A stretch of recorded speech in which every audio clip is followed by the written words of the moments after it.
এই যে এটিকে বলে অ্যাব্রামা আগাস্টা, ইংরেজি নাম। বাংলাকে বলে উলাট কম্বল। এই গাছটিকে তার ফুল পিছনেই দেখতে পাচ্ছেন, উলট কম্বল গাছ। তার ফুল শুকনো হয়ে গেছে, এই পজিশন হয়েছে, দেখতে পাচ্ছেন। ফুল তুলে নিয়েছি। তার কি উপকার, কিভাবে ব্যবহার করবেন, সমস্ত কিছু বলবো। আমাদের সঙ্গে থাকুন, দেখতে থাকুন আজকের এই ভিডিওটি। আর ভালো লাগলে অবশ্যই একটি সাবস্ক্রাইব করবেন, লাইক করবেন, কমেন্ট করবেন। চলুন এবার বলি কি উপকার এই উলট কম্বল গাছটিকে দেখাবো, তারপর বলবো আরও কি উপকার, গুণাগুণের কথা।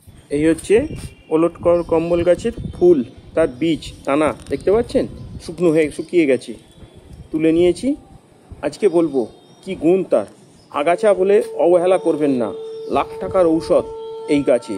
কোষ্ঠকাঠিন্য, গনেরিয়া সহ বহু জেদি রোগ সারানোর এই গাছ। কোষ্ঠকাঠিন্য থেকে শুরু করে আমাশার জন্য খুব উপকারী এই উলট কম্বল গাছ। যেখানেই দেখতে পাবেন এই গাছটিকে সংগ্রহ করবেন, তার দানা নিয়ে এসে বাড়িতে বসান। এর পাতার ডাঁটা প্রস্রাবের জ্বালা পোড়া উপশম করতে, আমাশার জন্য খুব উপকারী। পাতা কাণ্ডের রস গনেরিয়া, পোড়া, স্ত্রী রোগের জন্যে খুব ভালো। এই উলট কম্বল গাছে শুধু মানুষের নয়, গবাদি পশুরও রোগ সারাতে খুব কাজে লাগে। গবাদি পশুর পাতলা পায়খানা দূর করতে অত্যন্ত কার্যকরী ভূমিকা রাখে এই উলট কম্বল গাছ। তাছাড়া হাঁস মুরগি বিভিন্ন রোগ নিরাময়, এই রোগ থেকে বাঁচাতে সাহায্য করে এই উলট কম্বল গাছ। এই উলট কম্বল গাছের পাতা মূল থেকে এক ধরনের আটা জাতীয় রস বের হয়, যা গবাদি পশু খাওয়ালে সেই পাতলা পায়খানা বন্ধ হয়ে যাবে। নারী পুরুষের শুক্রাণু 2 থেকে 3টি তাজা ফুল বৃন্তে পিষে হালকা চিনি সহ 1 কাপ দুধ সকালে সন্ধ্যা খাওয়া যদি খেতে পারেন, এর সুফল পাবেন। কোনো কালো উজ্জ্বল চুলের জন্য উলট কম্বল গাছের পাতা রসের সঙ্গে 2 টেবিল চামচ ক্যাস্টর অয়েল মিশ্রিত করে হালকা গরম করে সপ্তাহে 2 থেকে 3 দিন চুলে ব্যবহার করলে 15 থেকে 20 দিনের মধ্যে আপনার চুল ঘন কালো উজ্জ্বল করতে সাহায্য করবে। শরীরের রোগ প্রতিরোধ ক্ষমতা বাড়াতেও সাহায্য করে এই উলট কম্বল গাছের পাতা। 10 থেকে 15 মিনিট সিদ্ধ করে এই পাতা সকালে যদি খালি পেটে অথবা রাতে ঘুমানোর আগে যদি খেতে পারেন, শরীরের রোগ প্রতিরোধ ক্ষমতা বৃদ্ধি করতে সাহায্য করবে আপনাকে। অনেক মহিলার বুক ধড়ফড় করে, এই উলট কম্বল গাছে তাদেরকে উলট কম্বল গাছের কাঁচা ছাল পিষে 10 গ্রাম পানি মিশিয়ে ছেঁকে তার সাথে অর্জুন গাছের ছাল 5 গ্রাম হালকা চিনি দিয়ে যদি খাওয়াতে পারেন, তাহলে মহিলাদের সেই বুক ধড়ফড়ি কমে যেতে বাধ্য। শ্বেতস্রাব, মূলের ছাল পিষে 3 গ্রাম রস সকাল সন্ধ্যা যদি খেতে পারেন, পানি সহ খেতে পারেন, তাহলে শ্বেতস্রাব রোগ থেকে আপনি মুক্তি পাবেন।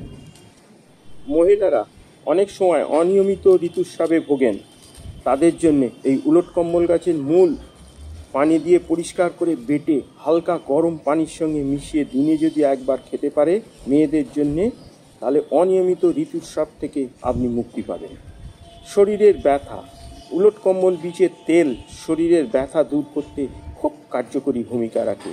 সেই ব্যথা যে বীজ, এই যে বীজের দানাগুলিকে থেকে তেল বার করে নিয়ে সেই ব্যথা স্থানে যদি লাগাতে পারেন, তাহলে আপনার ব্যথা থেকে আপনি মুক্তি পাবেন।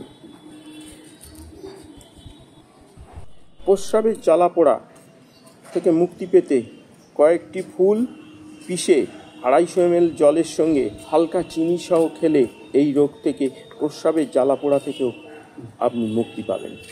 গর্ভপাত রোধ করে এই গাছ। উলট কম্বল গাছের পাতা রস 10 থেকে 15 মিলিমিটার নিয়মিত সেবন করতে পারলে রোগ দূর হবে। জ্বালা পোড়ার জন্যে এছাড়া আপনি করতে পারেন 3 থেকে 4টি উলট কম্বল গাছের পাতা ডাঁটা 250 মিলিমিটার জলের সঙ্গে হাত দিয়ে কচলে নিতে পারেন, অথবা এটিকে ভিজিয়ে রেখে পরের দিন সকালে যদি খেতে পারেন, তাহলেও আপনি এই প্রস্রাবের জ্বালা পোড়া থেকে মুক্তি পাবেন। উলট কম্বল গাছ মানবদেহের রোগ প্রতিরোধ শক্তি বৃদ্ধি করে। এছাড়া জ্বর, কৃমি, আমাশা, শারীরিক দুর্বলতা অত্যাধিক উপকারী। এমন যদি কোথাও কেটে বা ঘা হয়ে যায় বা ফোড়া হয়ে থাকে, তাহলেও উলট কম্বল গাছের ডাল সিদ্ধ করে নিয়ে ক্ষতস্থানে যদি লাগাতে পারেন, তা তাড়াতাড়ি শুকিয়ে যেতে বাধ্য। কম্বল গাছের রস মানুষের তারুণ্য ধরে রাখতে সাহায্য করে। উলট কম্বল গাছের রস ব্যবহার করলে অকালে দাঁত পড়া থেকেও মুক্তি পাওয়া যায়, চোখে চশমা দেওয়ার হাত থেকেও রেহাই পাবেন। এই উলট কম্বল গাছের আরেকটি খুব ভালো উপকার, ডাল, কচি ডাল যদি পানিতে ভিজিয়ে রস করে সেই রস যদি খেতে পারেন, তাহলে যৌন শক্তি বৃদ্ধি করবে 3 গুণ। এর সাথে যারা বার্ধক্যজনিত সমস্যায় ভুগছেন, তাদের জন্য উলট কম্বল গাছের ডালের রস খুব উপকারী। রক্ত আমাশার জন্য খুব ভালো এই উলট কম্বল গাছের ডাল।